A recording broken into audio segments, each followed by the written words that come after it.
Hi, it's Bob Pickett. Look who's in the studio with us right now, Easton Corbin, the man who's taking the music world by storm. Everybody's going, wait a minute, and they turn it up when they hear you on the radio. Well, that's good. Ah, at least they roll don't with turn it down, hopefully. A little more country than that? Yeah, yeah. Okay, let's go back in time. Here it is, August. 2 years ago, what were you doing? I was working at Ace Hardware in Nashville, trying to get a record deal and writing a lot in town, but yeah, I wasn't doing this. When did you quit the job at the hardware store?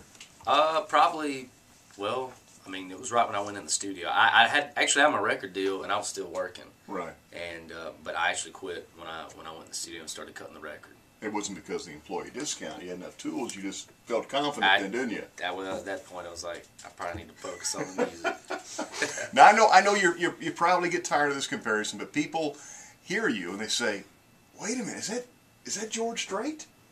You are picking some great songs." Well, thanks. I tell you what, it's an honor to be compared to George Strait, and it's one of those things, you know. Like I always say, there'll never be another George Strait. So, you know, I just go in there and sing them like I sing them. And you know, my biggest influences are Merle Haggard and Keith Whitley and George Jones. So, you know, those three guys have probably had the biggest influence on me and the type of music that I do. Well, I tell you, you're proudly carrying the torch of country music. Now, we had a chance to visit with Easton. I guess this was back in September. And, in fact, you went with us to a George Strait concert. I did. And you got to meet George Strait. I sure did. Yeah, that was great. You know, it was funny because I got there and, you know, it's just, I was like, yeah, you know, he's a person just like anybody else, you know. And I was like, yeah, I'll think of something to say. Of course, I got up there to him and it was like, you know, it's like, here he is right in front of me, you know. Did he know who you were at the time? I don't think so.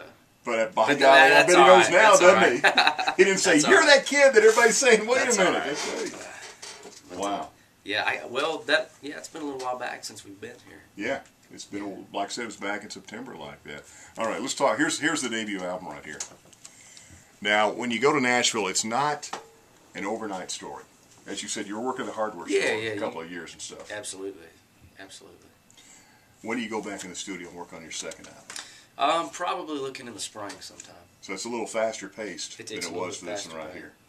Yes. How much has your life changed since this album came out? I'm on the road a lot. I'm probably home maybe 2 days a week if I'm lucky. But I mean, I love it. I wouldn't trade it for anything. How's your wife like that? She's doing good with it. You know, it's tough, but. But it was your dream also, because you left Florida and moved to Nashville. I did. That was the deal. You know, that's what I always wanted to do, and so that's what I did.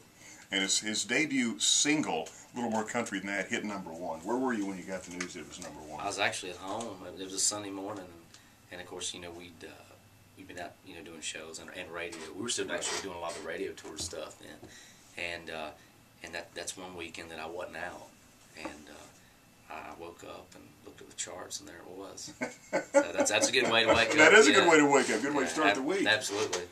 Now, you are from Florida. You raised cattle. Did somebody tell you were the president of the FFA chapter? Is that right? No, I wasn't the president. I mean, I was part of the FFA and 4-H and stuff like that growing up, and I showed cows and stuff all through school at the local fair down there.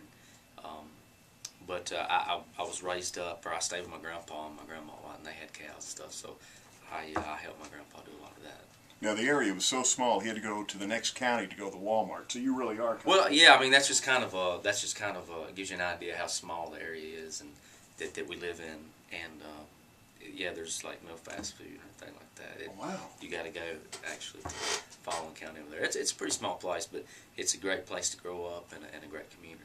Now, you're also part of the H2O tour this year with Brad Paisley. Yeah, we sure are. How's that going? It's been great. You know, the great thing about it is you get out there and you get to be in front of all those people and get the music out to all those people. So, you know, it's really serving a great purpose. It's a great opportunity. Any practical jokes that Brad has put on? Yeah. But you well, that's what I told some people. Is like, has he pulled anything on you yet? And I said not yet. So he's probably saving up. Yeah, is Justin Moore on the tour with you? He's out there. Well, you got to watch out for Justin. He's a good Arkansas boy. He'll do something to you. Just wait. Okay? You're going to be hearing a lot from Easton Corbin right here.